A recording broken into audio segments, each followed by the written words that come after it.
Welcome, Seeker, to a space where ancient wisdom meets modern understanding. नमस्ते, मैं doctor Surendra और मेरे साथ हैं डॉक्टर अनगा। हम साथ मिलकर आपके साथ साझा करेंगे कि कैसे आयुर्वेद का प्राचीन नॉलेज और आर्टिफिशियल इंटेलिजेंस मिलकर आपके स्वास्थ्य और जीवन को एक नई दिशा दे सकते हैं। हम आपको अपना ऑडियो पॉडकास्ट दे रहे हैं जिसे आप कहीं भी कभी भी सुन सकते हैं। तो आइए परंपरा और नई तकनीक को जोड़ते हुए अपनी यात्रा की शुरुआत करें।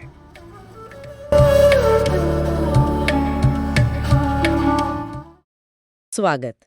आज हम भविष्य में झांक रहे हैं, खास तौर पर क्लिनिकल रिसर्च और एआई के संगम पर।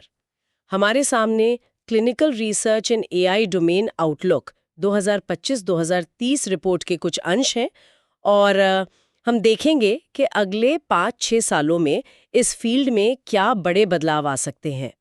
हमारा मकसद सीधा है, इस रिपोर्ट की गहराई में जाना और वो ज़रूरी बातें निकालना जिनसे हमें ये समझने में मदद मिले कि एआई कैसे क्लिनिकल ट्रायल्स को बदल रहा है, कौन सी नई नौकरियां आ रही हैं और हाँ, भविष्य में किस तरह की स्किल्स या विशेषज्ञता की ज़रूरत पड़ेगी।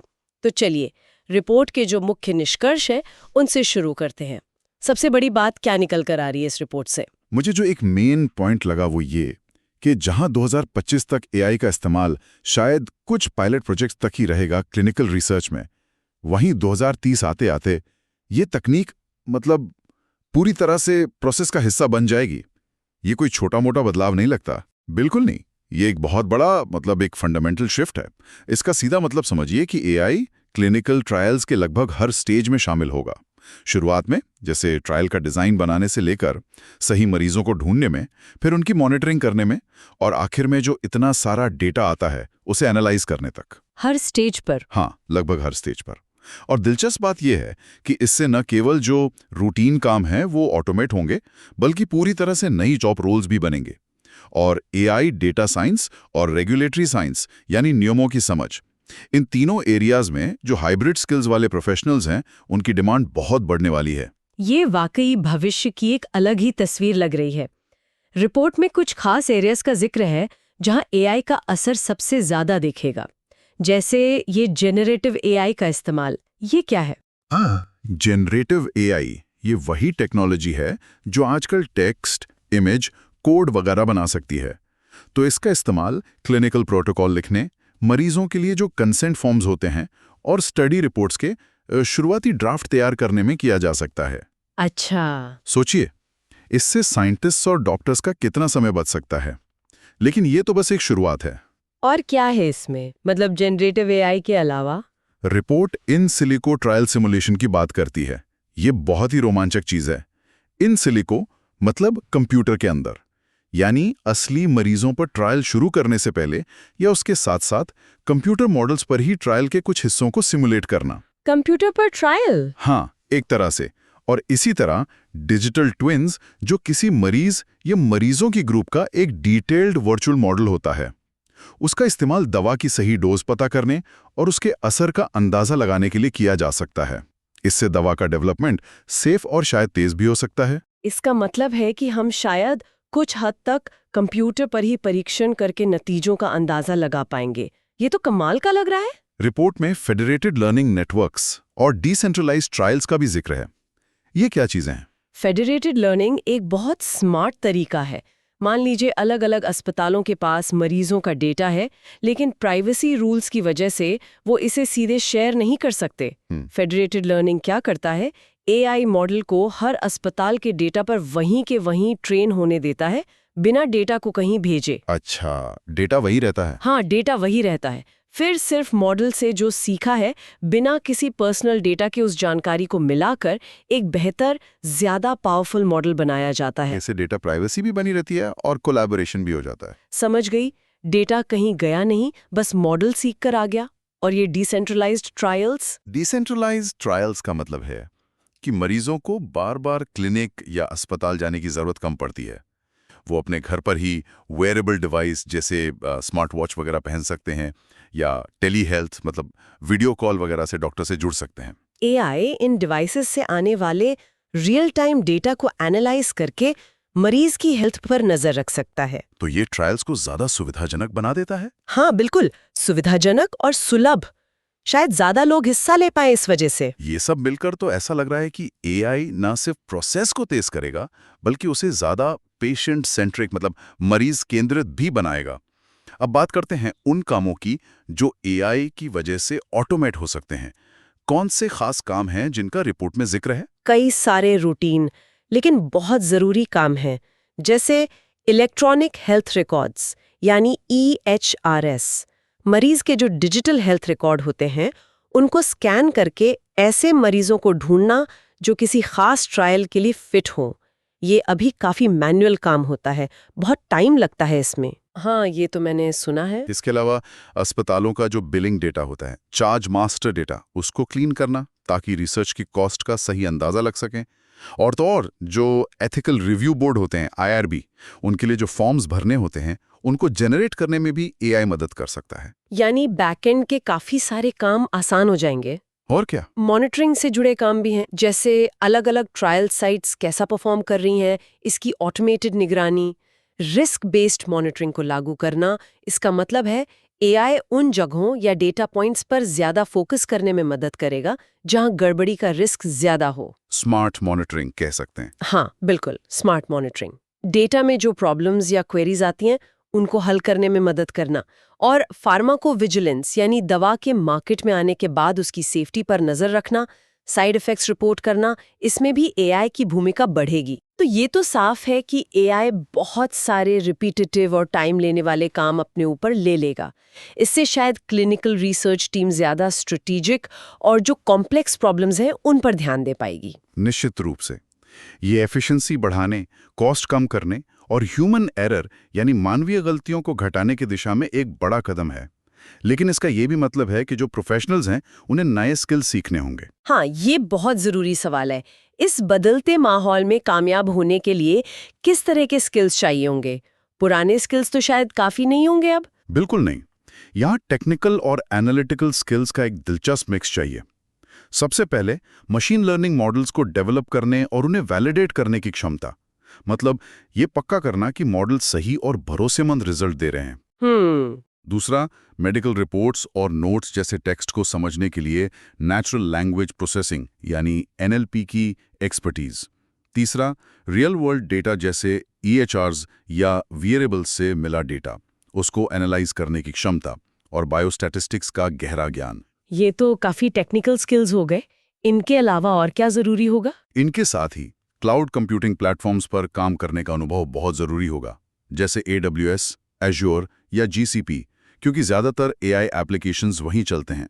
डेटा इंजीनियरिंग पाइपलाइंस बनाने की स्किल आनी चाहिए, मतलब डेटा को कलेक्ट करने, क्लीन करने और एनालिसिस के लिए तैयार करने का पूरा सिस्टम बनाना। और हाँ, रेगुलेटरी साइंस की समझ यानी दवा विकास से जुड़े रूल्स और गाइडलाइंस की जानकारी ये पहले से कहीं ज्यादा जरूरी हो जाएगी। और आपने पहले हाइब्रिड स्किल्स का जिक्र किया था, इसमें AI एथिक्स की बात भी है। हाँ बिल्कुल, AI एथिक्स फ्रेमवर्क की समझ बहुत बहुत जरूरी होगी। देखिए, जब AI मरीजों की हेल्थ से जुड़े फैसलों में मदद कर रहा हो तो नैतिक सवाल तो उठेंगे ही, बायस का सवाल उठेगा, ट्रांसपेरेंसी का सवाल उठेगा। इसलिए समझना होगा कि AI का इस्तेमाल निष्पक्ष, पारदर्शी और जिम्मेदार तरीके से कैसे किया जाए। तो संक्षेप में कहें तो फ्यूचर के प्रोफेशनल को सिर्फ टेक्नोलॉजी ही नहीं बल्कि उसके सोशल, एथिकल और रेगुलेटरी पहलुओं को भी समझना होगा। साफ है कि ये सिर्फ एक टेक्निकल बदलाव नहीं है, ये पूरी तरह से नई तरह की एक्सपर्टीज की मांग पैदा कर रहा है। और जाहिर है इन नए स्किल्स से जुड़ी नई नौकरियां भी सामने आएंगी। रिपोर्ट में कुछ खास रोल्स के बारे में बताया गया है। हाँ, कई नई और स्पेसिफिक भूमिका उभरेंगी। जैसे एक है क्लिनिकल AI रिसर्च साइंटिस्ट। ये लोग AI का इस्तेमाल करके क्लिनिकल रिसर्च के नए मेथड्स खोजेंगे। फिर AI enabled trial automation specialist. इनका काम होगा क्लिनिकल ट्रायल्स में ऑटोमेशन लाने के लिए AI टूल्स को इम्प्लीमेंट करना। Okay. Clinical data scientist AI focus के साथ। ये डेटा साइंटिस्ट होंगे जिनका खास फोकस क्लिनिकल डेटा पर AI टेक्निक्स को अप्लाई करने पर होगा। AI ethics and compliance officer, ये वो लोग होंगे जो ये सुनिश्चित करेंगे कि AI का इस्तेमाल एथिकल और लीगल तरीके से हो रहा है या नहीं। और AI product manager clinical platforms के लिए, ये क्लिनिकल रिसर्च के लिए एआई बेस्ड सॉफ्टवेयर और प्लेटफॉर्म बनाने वाली टीमों को लीड करेंगे। यहाँ ये वाकई दिलचस्प हो जाता है। रिपोर्ट में इन रोल्स के लिए भारत और ग्लोबल लेवल पर एवरेज सैलरी पैकेज की तुलना भी की गई है। इससे अंदाजा लगता है कि इन स्किल्स की मार्केट में क्या वैल्यू है। हाँ, ये तुलना काफी कुछ बताती है। उदाहरण के लिए AI ethics and compliance officer का रोल लेते हैं। रिपोर्ट के मुताबिक भारत में इस रोल के लिए सालाना सैलरी 15 से 25 लाख रुपए एलपीए के बीच हो सकती है। 15 से 25 लाख, ठीक है। जबकि ग्लोबल लेवल पर, खासकर यूएस जैसे देशों में, ये $1,30,000 से $1,80,000 अमेरिकी डॉलर तक जा सकता है। तो आप देख सकते हैं, फर्क काफी बड़ा है। हाँ, काफी बड़ा फर्क है। ये ग्लोबल डिमांड दिखाता है। और किसी रोल का उदाहरण? जैसे AI product manager clinical platforms को देखें। भारत में इनकी सैलरी 18 से 30 लाख एलपी अनुमानित है, जबकि ग्लोबल लेवल पर यह $140,000 से $200,000 यूएसडी तक हो सकती है। इसी तरह बाकी रोल्स के लिए भी ट्रेंड ऐसा ही है। क्लिनिकल एआई रिसर्च साइंटिस्ट के लिए भारत में 12 से 20 एलपीए, ग्लोबली 120 के से 160 के। Clinical data scientist AI focus के लिए 8 से 15 एलपीए, 100 के से 140 के। और AI enabled trial automation specialist के लिए 10 से 18 एलपीए, 110 के से 150 के का अनुमान है। ये आंकड़े साफ दिखाते हैं कि इन स्पेसिफिक एआई सेंट्रिक रोल्स की डिमांड कितनी ज्यादा है और कंपनियां इसके लिए अच्छा पैसा देने को तैयार हैं, खासकर ग्लोबल मार्केट में। ये जानकारी उन लोगों के लिए बहुत काम की है जो इस फील्ड में अपना करियर बनाने की सोच रहे हैं। अच्छा, अब बात करते हैं उन कंपनियों और टूल्स की जो इस बदलाव को ड्राइव कर रहे हैं। रिपोर्ट किन बड़े प्लेयर्स का जिक्र करती है? भारत और इंटरनेशनल दोनों लेवल की कंपनियों का जिक्र है। भारत में कुछ नाम है जैसे क्लेजिनिटी एआई, आयुटेक, क्लिनिकल ऑटोमेशन, वेदा एनालिटिक्स। ये कंपनियां इस स्पेस में नए सॉल्यूशंस ला रही हैं। इंटरनेशनल लेवल पर कुछ बड़े एस्टैब्लिश नाम हैं जैसे IQVIA और मेडिटा। ये दोनों यूएस बेस्ड हैं और क्लिनिकल रिसर्च टेक्नोलॉजी में लीडर्स माने जाते हैं। साथ ही DeepSix AI यूएस, सामा टेक्नोलॉजीज यूएस और ओकिन जो फ्रांस यूएस बेस्ड है जैसी कंपनियां भी हैं जो एआई का इस्तेमाल करके बहुत स्पेसिफिक सॉल्यूशंस ऑफर कर रही हैं। और वो कौन से खास सॉफ्टवेयर या एआई टूल्स है जिनका इस्तेमाल हो रहा है या होने की उम्मीद है? कई सारे प्रभावशाली टूल्स हैं। मेडिडेटा का जो रेव प्लेटफॉर्म है वो क्लिनिकल डेटा मैनेजमेंट के लिए बहुत पॉपुलर है और वो अब एआई बेस्ड सॉल्यूशंस भी ला रहे हैं। IQVIA के पास सेंट्रलाइज्ड मॉनिटरिंग और एआई पावर्ड एनालिटिक्स के लिए अपने प्लेटफॉर्म्स हैं। मरीजों की भर्ती यानी रिक्रूटमेंट प्रोसेस को तेज करने के लिए DeepSix AI जैसे टूल हैं। रिपोर्ट में ट्रायल GPT जैसे टूल्स का भी जिक्र है जो सही ट्रायल साइट चुनने और ये अनुमान लगाने में मदद कर सकते हैं कि कौन से मरीज ट्रायल बीच में छोड़ सकते हैं। अच्छा, प्रेडिक्टिव एनालिसिस। हाँ, डेटा को अलग अलग सोर्सेस स्टैंडर्डाइज करने के लिए ओवकिन का एटलांटिस प्लेटफॉर्म है और जो साइंटिफिक लिटरेचर और पेटेंट्स होते हैं उनको एनालाइज करने के लिए बिब्लियो इंजन और cool.af जैसे उपकरण भी मौजूद हैं। ये तो टूल्स और प्लेटफॉर्म्स की पूरी एक नई दुनिया ही खुल रही है। हाँ, अगर किसी को इस फील्ड में टेक्निकली कंट्रीब्यूट करना है तो कौन सी खास टेक स्किल्स पर फोकस करना चाहिए? सबसे जरूरी लैंग्वेज है, खासकर टेंसरफ्लो और पाइटॉर्च जैसे डीप लर्निंग फ्रेमवर्क्स के साथ। स्टैटिस्टिकल एनालिसिस के लिए R लैंग्वेज भी अहम है, खासकर बायोस्टैटिस्टिक्स से जुड़े जो पैकेज हैं जैसे बायोकंडक्टर, उनके साथ। डेटा को मैनेज करने के लिए SQL जो रिलेशनल डेटाबेस के लिए है और NoSQL नॉन रिलेशनल डेटाबेस के लिए, दोनों की समझ जरूरी है। और डिप्लॉयमेंट और रूल्स रेगुलेशंस के बारे में? हाँ, एआई मॉडल्स बनाने के बाद उन्हें इस्तेमाल के लिए डिप्लॉय करना भी तो जरूरी है। इसके लिए डॉकर और क्यूबरनेटिस जैसे कंटेनराइजेशन और ऑर्केस्ट्रेशन टूल्स की समझ बहुत काम आती है, खासकर बड़े स्केल पर डिप्लॉयमेंट के लिए।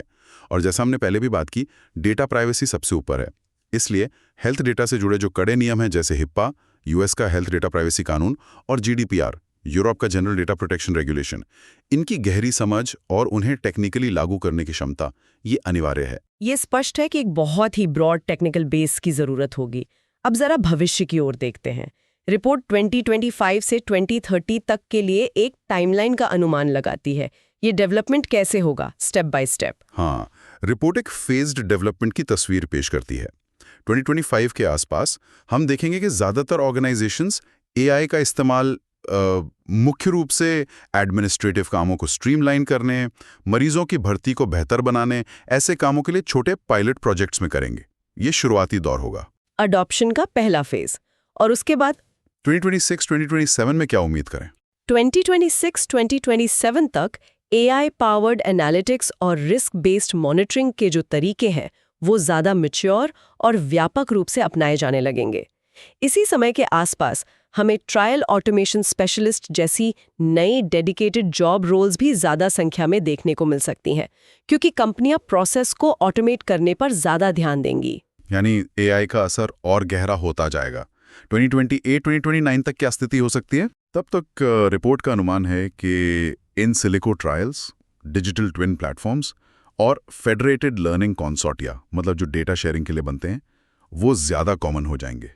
ये वाकई ट्रांसफॉर्मेटिव टेक्नोलॉजीज़ हैं। इसके नतीजे में क्लाउड नेटिव एआई इंजीनियरिंग, यानी क्लाउड के लिए खास तौर पर डिज़ाइन किए गए एआई सिस्टम्स और रेगुलेटरी कंप्लायंस में गहरी एक्सपर्टीज रखने वाले प्रोफेशनल्स की डिमांड बहुत तेज़ी से बढ़ेगी। और अंत में इस दशक के अंत तक यानी 2030 तक क्या नज़ारा होगा? 2030 तक रिपोर्ट का एक बहुत एम्बिशियस अनुमान है कि लगभग 60 से 70% क्लिनिकल ट्रायल्स किसी न किसी रूप में एआई द्वारा संचालित या सपोर्टेड होंगे। 60 से 70%, ये तो बहुत बड़ा नंबर है। हाँ, बहुत बड़ा।